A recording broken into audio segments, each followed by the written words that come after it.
சக்திவேல் அடுத்த வர எபிசோட பார்த்தீங்க அப்படின்னா, தென்னரசுக்கு எதிரா விக்ரம் வந்து சாட்சி சொல்ல போறாங்க. அதனால பார்த்தீங்க அப்படின்னா, தென்னரசு வந்து இத தடுக்கணும்னு சொல்லிட்டு தேன வந்து வீட்ல போய் கடத்திட்டு வந்துடுறாங்க. கடத்தி கார்ல கொண்டு போறாங்க. ஆனா தேன் வந்து எப்படியோ தென்னரசு கிட்டேருந்து தப்பிச்சிடுறாங்க.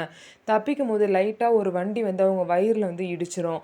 அதுக்கப்புறம் வந்து தேனோட மாமனார் வந்து அவங்கள காப்பாத்தி கார்ல கூட்டிட்டு போவாங்க. அந்த காரையே வந்து தென்னரசு ஃபாலோ பண்ணி பின்னாடியே வந்துட்டுருப்பாங்க. தேன் கிடைச்சிட்டா அதனால விக்ரம வந்து தென்னரசு கிட்ட ஒப்படைக்க வேணாம் அப்படின்னு சொல்லிட்டு பார்த்தீங்க அப்படின்னா, வேலோட அப்பா வேலுக்கு வந்து கால் பண்ணி சொல்லிருவாங்க. வேலும் சக்தியும் பார்த்தீங்க அப்படின்னா, விக்ரம வந்து பிரஸ் கிட்ட கூட்டிட்டு போய் தென்னரசு வந்து என்னென்ன வந்து திருட்டுத்தனம்லாம் பண்ணி இந்த பதவிக்கு வந்தாங்க அப்படிங்கிற விஷயத்த சாட்சியோட பார்த்தீங்க அப்படின்னா, பிரஸ் முன்னாடி நிரூபிக்க போறாங்க. இதனால தென்னரசோட பதவி வந்து அப்படியே போயிரும். அது மட்டும் இல்லாம இனிமே தென்னரச யாருமே எந்த ஒரு பதவியிலயும் வைக்கவும் மாட்டாங்க. தென்னரச யாரும் மதிக்கவும் மாட்டாங்க.